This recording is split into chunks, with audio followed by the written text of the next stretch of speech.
وہ بھی اگر اکتوبر میں ہو گئے اگلے سال تو اس کو بھی غنیمت جانیے گا۔ جس طرح عمران خان صاحب فوج پر چڑھ دوڑے ہیں اور جس طرح سے وہ خام خواہ آرمی چیف صاحب کے اوپر الزامات لگا رہے ہیں، ڈائریکٹ الزامات لگا رہے ہیں، تو اس کا عمران خان صاحب کو ہی نقصان ہونے والا ہے اور شدید نقصان ہونے والا ہے، اور فوج بھی اب ڈائریکٹ عمران خان صاحب کو جواب دے رہی ہے، ورنہ ایسا کبھی نہیں ہوا تھا کہ فوج کسی ایک اسپیسیفک بندے کو جواب دیتی تھی، ایسا کبھی نہیں ہوتا تھا۔ لیکن اب فوج ڈائریکٹ عمران خان صاحب کے اوپر وار کر رہی ہے، اور عمران خان صاحب کو احتیاط کرنی چاہیے، عمران خان صاحب کو فوج کے اوپر اس طرح سے تنقید نہیں کرنی چاہیے۔ ہمیں شہید ذوالفقار علی بھٹو صاحب کو نہیں بھولنا چاہیے، ان کو سزائے موت دے دی گئی تھی، لیکن انہوں نے اپنے لوگوں کو نہیں کہا کہ آپ فوج پر چڑھائی کر دیں۔ پھر اس کے بعد بے نظیر صاحبہ کے ساتھ جتنا ظلم ہوا، انہوں نے کبھی اپنے لوگوں کو نہیں کہا کہ آپ فوج پر چڑھ دوڑیں، اور جو میاں نواز شریف صاحب کے ساتھ ہوا اس پر بھی میاں نواز شریف صاحب نے اپنے لوگوں کو نہیں کہا کہ آپ فوج پر چڑھ دوڑیں۔ اور یہ عمران خان صاحب تو کچھ نئی ذہنیت کے انسان ہے، نئی سوچ کے کوئی انسان ہے، جو کہ بالکل میچور مجھے نہیں لگتے۔ ان کو تو واقعی علاج کی ضرورت ہے، یہ پہلے علاج کروائیں اپنا، اس کے بعد یہ سیاست کریں۔ ان کو تو صرف ایک دفعہ گرفتار کیا تو انہوں نے تو آدھا ملک جلا دیا۔ اب عمران خان صاحب کے ساتھ جو جتھے ہیں وہ ٹائیگر فورس ہے ان کی، جنہوں نے عمران خان صاحب کے ساتھ جینے مرنے کی قسمیں کھائی ہوئی ہیں۔ ان کا زندگی میں کوئی کیریئر بنانے کا ارادہ نہیں ہے، بس ان کے لیے بس خان ہے، خان ہے، خان ہے، بس خان سے ہی ان کی کہانی شروع ہوتی ہے اور خان پر ہی ختم ہوتی ہے۔ انٹرسٹنگ بات یہ ہے کہ عمران خان صاحب کے کچھ قریبی لوگ عمران خان صاحب کے ساتھ نہیں ہیں، وہ تو غائب ہی ہو گئے ہیں، منظر عام سے ہی غائب ہو گئے ہیں، اور کچھ نے فرمائشی گرفتاریاں کروا لی ہیں ان میں شاہ محمود قریشی صاحب ہیں، وہ فرمائشی طور پر گرفتار ہو گئے ہیں کہا جا رہا ہے، اور پھر اس کے بعد اسد عمر صاحب ہیں، وہ بھی غالباً فرمائشی طور پر ہی گرفتار ہوئے ہیں۔ اس کے بعد پرویز خٹک صاحب کہیں نظر ہی نہیں آ رہے۔ اس کے بعد جناب آپ دیکھ لیں سابق وزیر اعلیٰ کے پی کے محمود خان صاحب، وہ غائب ہوئے ہیں، اور ہمارے پنجاب کے سابق وزیر اعلیٰ چودھری پرویز الہی صاحب اور ان کے ساتھ مونس الہی، ان کے جو فرزند ارجمند ہیں، وہ بھی منظر عام سے غائب ہو گئے ہیں۔ تو صورتحال جو ہے نا وہ اتنی اچھی نہیں ہے، خصوصاً عمران خان صاحب کے لیے، جس طرح سے وہ فوج پر چڑھائی کر رہے ہیں، اور فوج بھی ان کو ترکی بہ ترکی جواب دے رہی ہے، اور آنے والے دن جو ہیں، آنے والے دن وہ عمران خان صاحب کے لیے اچھے نہیں دکھائی دیتے۔ انٹرنیٹ بند ہے، کہا گیا تھا کل کہ انٹرنیٹ کو بحال کر دیا گیا ہے، لیکن انٹرنیٹ بحال نہیں ہوا ہے، ٹویٹر کام نہیں کر رہا، وی پی این چلائیں تو وہ کام کرتا ہے، ادروائز تو ٹویٹر کام نہیں کر رہا، یوٹیوب کو بھی وہی ایشوز ہیں اور وہی فیس بک کو ایشوز ہیں۔ انٹرنیٹ اسی وجہ سے بند ہے کہ کہیں نہ کہیں اس حوالے سے تیاری ہو رہی ہے، تحقیق ہو رہی ہے کہ جن لوگوں نے جی ایچ کیو یا آرمی تنصیبات اور املاک کو نقصان پہنچایا ہے ان کو پکڑا جائے۔ وزیر اعظم صاحب نے 72 گھنٹے میں جن لوگوں نے بھی آرمی تنصیبات اور املاک کو نقصان پہنچایا ہے ان کو اریسٹ کرنے کا حکم دیا ہے، اور اس پر ورکنگ ہو رہی ہے اور لوگوں کو اریسٹ کیا جا رہا ہے۔ یاسمین راشد صاحبہ کو کل ریلیف تو ملا لاہور ہائی کورٹ سے، اور بھی کچھ خواتین کو ریلیف دیا گیا، لیکن رات کے ٹائم لاہور پولیس پہنچ گئی ہے ان کے پاس اور کہا ہے کہ ہم آپ کو اریسٹ کرنے کے لیے ہیں باقاعدہ طور پہ۔ تو ڈاکٹر یاسمین راشد صاحبہ بیمار ہو گئیں، کا بی پی ہائی ہو گیا، اور انہوں نے کہا جی میں تو ادھر ایڈمٹ ہوں گی، لیکن خبر یہی ہے کہ پولیس نے ان کو اریسٹ کر لیا ہے۔ اسی طرح عمران ریاض صاحب ہیں، وہ بھی بغاوت کی باتیں کرتے تھے، لوگوں کو اکسانے کی باتیں کرتے تھے، وہ بھی غائب ہیں۔ ایک اور تھے ہمارے خوابوں والی سرکار اوریا مقبول جان صاحب، وہ بھی غائب ہو گئے ہیں۔ تو سلسلہ ابھی چل رہا ہے، تحقیقات ہو رہی ہیں اور اس پر ورکنگ ہو رہی ہے پی ٹی آئی کے خلاف، جنہوں نے بھی اس ملک کو آگ لگائی ہے، جو اس دہشت گردی میں ملوث پائے گئے ہیں، ان سب کے خلاف سخت سے سخت کارروائی عمل میں لائی جائے گی، اور ایسا فیصلہ بھی ہو گیا ہے اور اس پر عمل درآمد بھی کیا جا رہا ہے۔ کل وزیر اعظم پاکستان میاں محمد شہباز شریف صاحب اور army chief general Asim Munir صاحب نے اکٹھے ان جگہوں کا دورہ کیا جن کو پی ٹی آئی کے بلوائیوں نے آگ لگا کر تباہ و برباد کیا۔ تو یہ بھی ایک پیغام تھا پی ٹی آئی کے لیے، عمران خان صاحب کے لیے۔ یہی تو وجہ ہے کہ عمران خان صاحب خاصے غصے میں دکھائی دے رہے ہیں، اور ان کو کسی نہ کسی طرح بھنک پڑ گئی ہے کہ ان کے خلاف کوئی بڑی کارروائی عمل میں لائی جا رہی ہے۔ موجودہ صورتحال میں army chief general Asim Munir صاحب کے حوالے سے جو افواہیں گردش میں تھیں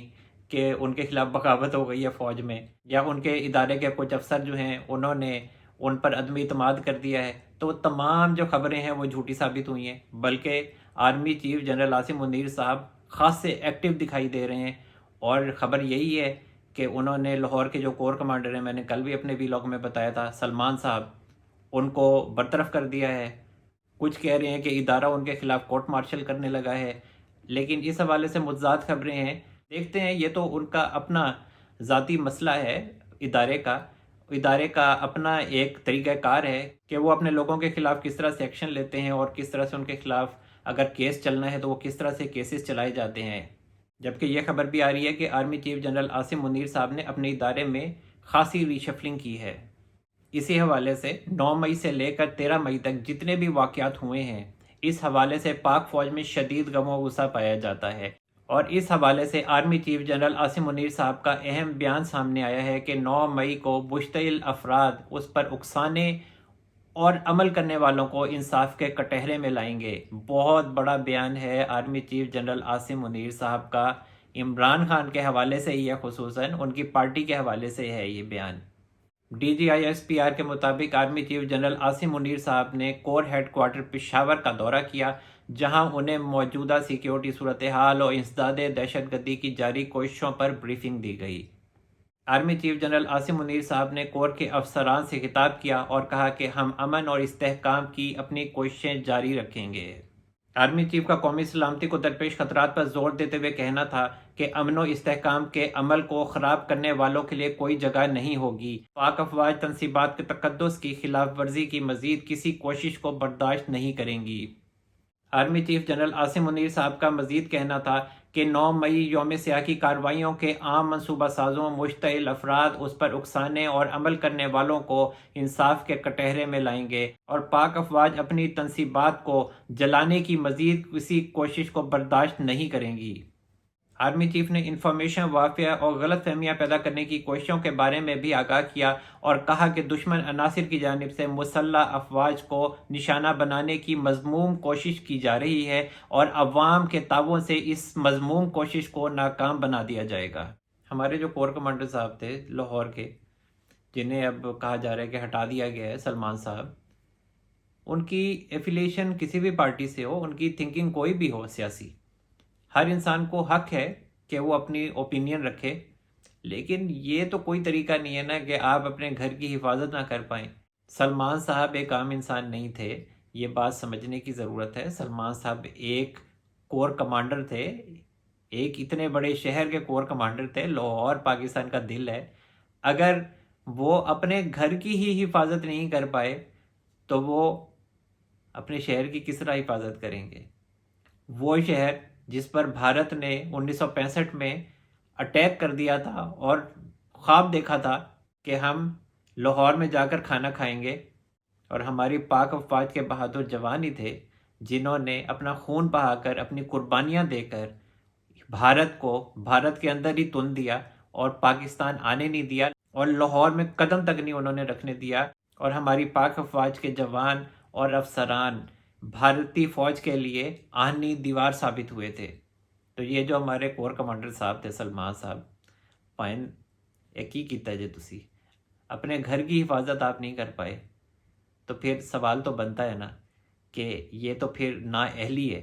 آرمی چیف صاحب کا غصہ تو پھر بجائے نا، ان کا یونیفارم بھی بلوائیے لے گئے، ان کی جو شرٹ تھی سلمان اس پہ لکھا ہوا تھا، وہ کوئی اور بندہ لے گیا، احتجاج میں شامل تھا، اور دوسرا بندہ سلمان صاحب کی پینٹ لے گیا، اور وہی پینٹ عمران خان صاحب کے جو بھانجا صاحب ہیں، حسان نیازی صاحب، وہ مجمع میں وہ پینٹ دکھا رہے تھے اور بتا رہے تھے کہ لاہور کے کور کمانڈر صاحب کی پینٹ کی جو ویسٹ ہے وہ 50 ہے۔ سلمان صاحب کو ہٹائے جانے کے بعد آرمی چیف نے لیفٹیننٹ جنرل فیاض حسین شاہ صاحب کو لاہور کا نیا کور کمانڈر تعینات کیا ہے، اور اس حوالے سے انہوں نے چارج بھی سنبھال لیا ہے۔ اب جناب سوال یہ ہے کہ آگے کیا ہونے جا رہا ہے؟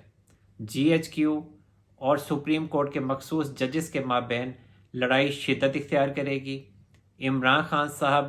اور جی ایچ کیو، خصوصاً آرمی چیف کے مابین جو لڑائی جاری ہے، اس میں بھی مزید شدت آئے گی، لیکن اس کا شدید نقصان ہوگا صرف عمران خان صاحب اور ان کی پارٹی کو، اور میں آپ کو یہ بات بتا دوں کہ عمران خان صاحب کی پارٹی ٹوٹ جائے گی اور پارٹی کے چند ہی لوگ ہوں گے جو الیکشن میں حصہ لیں گے، جو آنے والا الیکشن ہوگا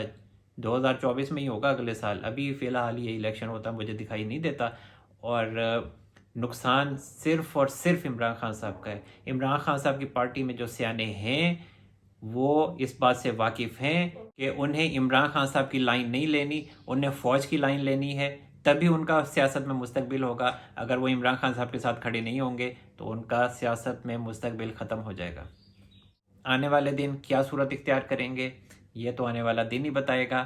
لیکن عمران خان صاحب کے گرد گھیرا مزید تنگ ہوگا، ان کی جو ٹائیگر فورس ہے ان کے خلاف مزید گھیرا تنگ ہوگا، کیسز بنیں گے، اور آرمی ایکٹ کے تحت کیسز کی بازگشت بھی سنائی دے رہی ہے۔ اب دیکھنا یہ ہے کہ عمران خان صاحب کے خلاف کوئی آرمی ایکٹ کا کیس بنتا ہے یا نہیں بنتا، اس پر بھی غور و خوض جاری ہے۔ اور دوسری طرف چیف جسٹس عمر عطا بندیال صاحب اور ان کے جو ساتھی ججز ہیں